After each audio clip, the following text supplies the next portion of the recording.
Olá, boa tarde. Está começando mais um Plano de Jogo e vamos aos destaques desta sexta-feira. Times gaúchos entram em quadra para disputar fase eliminatória da Liga Nacional de Futsal. Porto Alegre cedia a Copa Caixa de Futebol de 5 para deficientes visuais. Inter sofre em jogo dramático, mas faz gol no final e sai da zona de rebaixamento do Campeonato Brasileiro. E 3 times gaúchos disputam a partir de hoje a fase eliminatória da Liga Nacional de Futsal. A atual campeã, a ACBF de Carlos Barbosa, enfrenta o Floripa em Santa Catarina. Depois de mais de um mês parada, em função da Copa do Mundo, a bola volta a rolar na Liga Nacional de Futsal. A ACBF enfrenta o Floripa pelo jogo de ida das oitavas de final da competição. A partida começa às 8 horas da noite. As equipes se enfrentaram na última rodada da primeira fase em Carlos Barbosa. Vitória da ACBF, que goleou os catarinenses por 4-1. Os outros 2 representantes do estado jogam amanhã, também fora de casa. O Atlântico de Erechim encara o Marreco no Paraná. Já a Sueva joga contra o Concórdia em Santa Catarina. O play-off na segunda fase é uma novidade na competição. Até o ano passado, depois da classificatória, havia outras etapas em grupos que acabavam favorecendo os times de melhor campanha.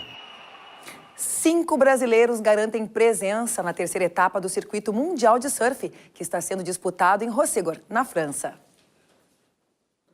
E teve brasileiro para tudo quanto é lado, 10 no total. Bicampeão nas ondas de Rossegor, na França, Gabriel Medina defende o título diante do australiano Ryan Callaghan e do havaiano Dustin Payne. Na bateria, o local de Maresias ficou atrás do placar por um tempo, mas no fim arrancou a virada e avançou para a terceira rodada com 13,44.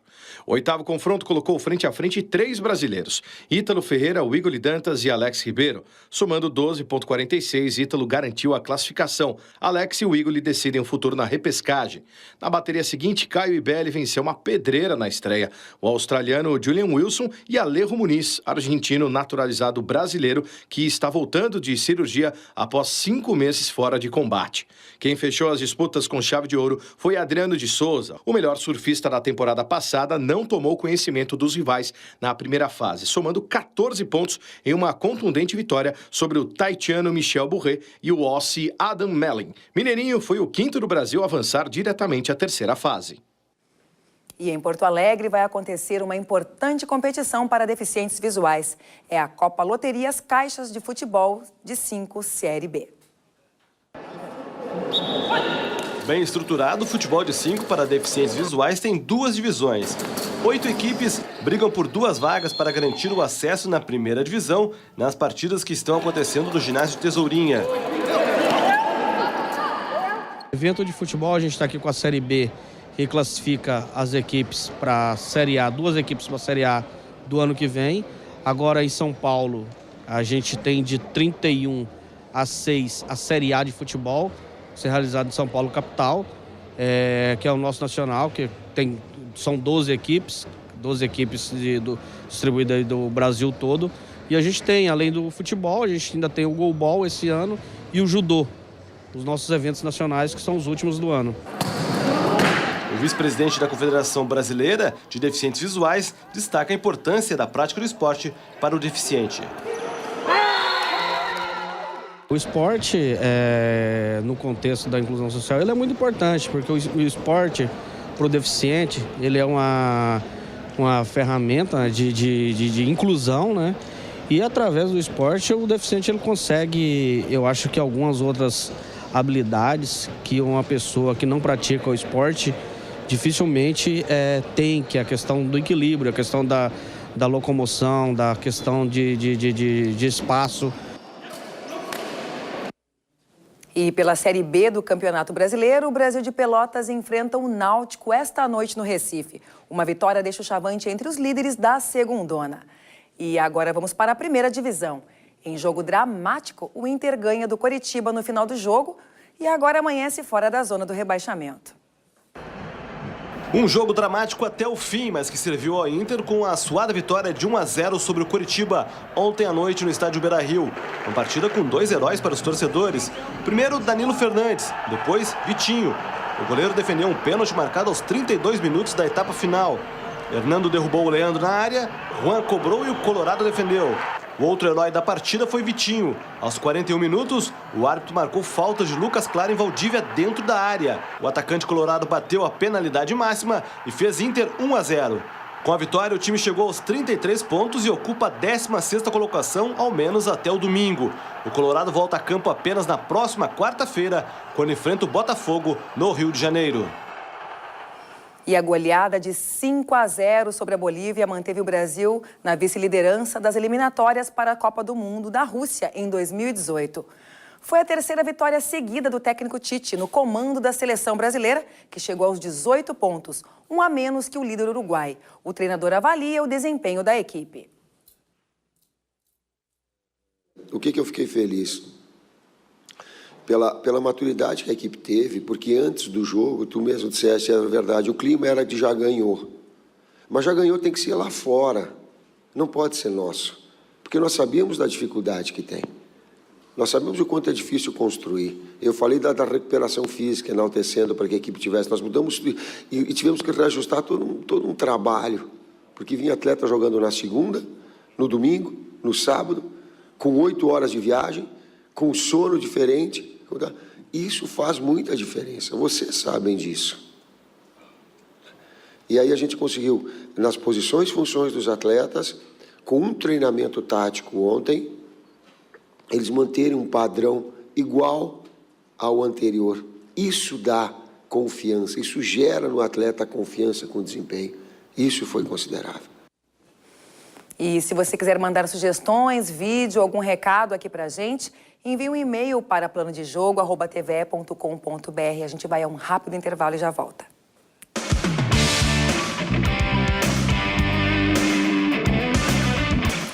E hoje a gente recebe aqui o Chicão Camilo, que no esporte conquistou vários títulos no judô. Depois do final da carreira, ele se formou em educação física com especialização em desenvolvimento motor, iniciação esportiva e competitiva para jovens e crianças. E ao lado dele está o Eduardo Camilo, de 10 anos, que pratica tênis. Prazer receber vocês dois aqui. Tudo bem, Chicão? Tudo bom? Prazer. Tudo bem, Eduardo? Bom te receber aqui. Obrigada. Tu, pelo jeito, né, uma família com uma veia esportiva bem forte, né? Porque tem o Thiago Camilo, judoca olímpico, tem também o Rafael Camilo, do tênis, e o teu guri de 10 anos, que já tem aí um título no campeonato, no circuito estadual de tênis. Exatamente. O Eduardo, a nossa história começou quando o Eduardo já tinha 5 meses de idade, né? E o Eduardo, desde então, vem surpreendendo a todos com a maneira que ele encara a vida, né? E para mim seria muito mais fácil que ele ficasse no judô, né? Porque eu tenho mas muito ele quis seguir o tio. Mas ele quis seguir o Rafa, que é o dindo dele, e aí ele está se dedicando bastante ao tênis, e aí agora tá se dedicando e conquistou essa Por que o tênis, agora. Eduardo? O que tu tá achando? Quer seguir? Eu quero. Porque o tênis, assim, eu não sou muito de derrubar, assim. Ah, então tá explicado por que ele optou pelo tênis, né? É mais estratégico, né? O tênis também, o judô tem muito essa parte que tem que ser agressivo não sendo, né? Porque Sim. tem que derrubar. E o tênis, ele consegue ser agressivo sem ter o contato. Claro. Né? E a gente tem que aqui enaltecer também todo o pessoal que ajuda, o Eduardo, os diretores do colégio, os professores Sim. de educação física, nutricionista, psicólogo, né? Todo mundo que... É uma equipe multidisciplinar, né, Eduardo? muita gente ajudando para que ele chegasse aí nessa primeira conquista dele. Que bom. E, Chicão, tu tem um projeto bem interessante voltado para crianças e adolescentes e que certamente o Eduardo deve ter sido, digamos assim, um dos teus primeiros alunos, né? Ou uma das primeiras crianças que trabalha com essa questão do desenvolvimento, da coordenação motora, da competitividade. Fala um pouquinho a respeito desse teu projeto e qual a importância dele para crianças e jovens no esporte. Na verdade, nós acreditamos no esporte como uma ferramenta social, né? Que o esporte pode realmente transformar vidas. E a partir dessa minha prática, sendo campeão de Jogos Pan-Americanos e todo o know-how de ter viajado por mais de 15 países, eu estou tentando implementar isso, né, nas escolas que eu trabalho. Né, já tenho vários atletas do judô também que eu ajudo. Como é que funciona na prática esse projeto? Na prática, nós acreditamos que o esporte ele é uma ferramenta de inclusão social e é uma maneira também da criança se autorrealizar, né? Então, nós trabalhamos bastante a questão do equilíbrio, coordenação motora, autoestima. Através das aulas de judô. Através das aulas de judô, e aí surgiu depois a questão com o Eduardo nas aulas de tênis também, né? A gente tá vendo fotos ali do Eduardo contigo. E como é que foi, assim, o Eduardo foi a primeira criança para quem tu passou esse ensinamento e ele serviu para ti como uma referência para trabalhar com as outras crianças? O Eduardo foi um presente que Deus me deu, né? E o Eduardo me ensinou a ser pai também. Que então, legal. Através do amor que eu sinto por ele, e eu acredito que também ele sente por mim, né? Isso me ajudou a eu ser mais amoroso com todo mundo, porque como eu vim de uma escola de judô, o negócio era mais duro, né? E o Eduardo me ensinou a ser mais amoroso, e aí eu vi que a partir do momento onde hoje em dia a nossa sociedade está tão se multiplicando e se desenvolvendo tão rapidamente, né? Então pais, avós, tios, e eu me incluo nesse contexto também, que nós temos a chance de transformar a vida de uma criança com um olhar, com um incentivo, né? Então eu acredito que nós, enquanto adultos, quando nós temos a possibilidade de poder transformar, ajudar, incentivar uma criança, nós temos que fazer isso da melhor maneira possível. Eduardo, o que tu aprendeu com o teu pai? O que tu aprende com o teu pai? Ele falou que ele aprendeu a ser pai contigo, aprendeu a ser menos duro, mais amoroso. E como é que ele é contigo, assim, quando se trata de esporte, né? Ele é bem rigoroso. Assim, é verdade. Puxa bastante. Mas ele é bem querido também. Ele é bem querido também. Que coisa boa. E é mais fácil jogar tênis com o pai, assim, te apoiando, uma família que te dá essa estrutura toda? Sempre é. Com o apoio da família, não tem erro. Tu vê só.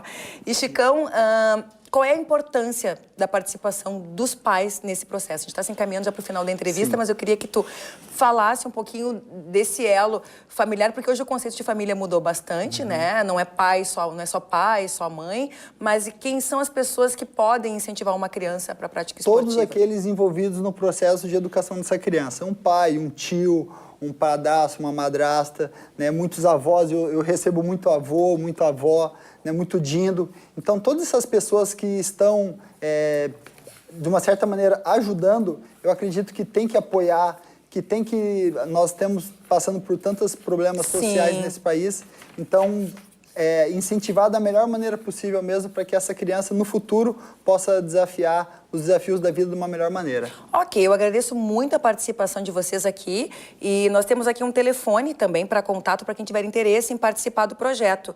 É o 9311-4274. Seria esse o telefone, Chicão? Correto, exatamente. Muito obrigada em receber vocês aqui. Prazer em te receber aqui. Obrigada. Ok, Eduardo?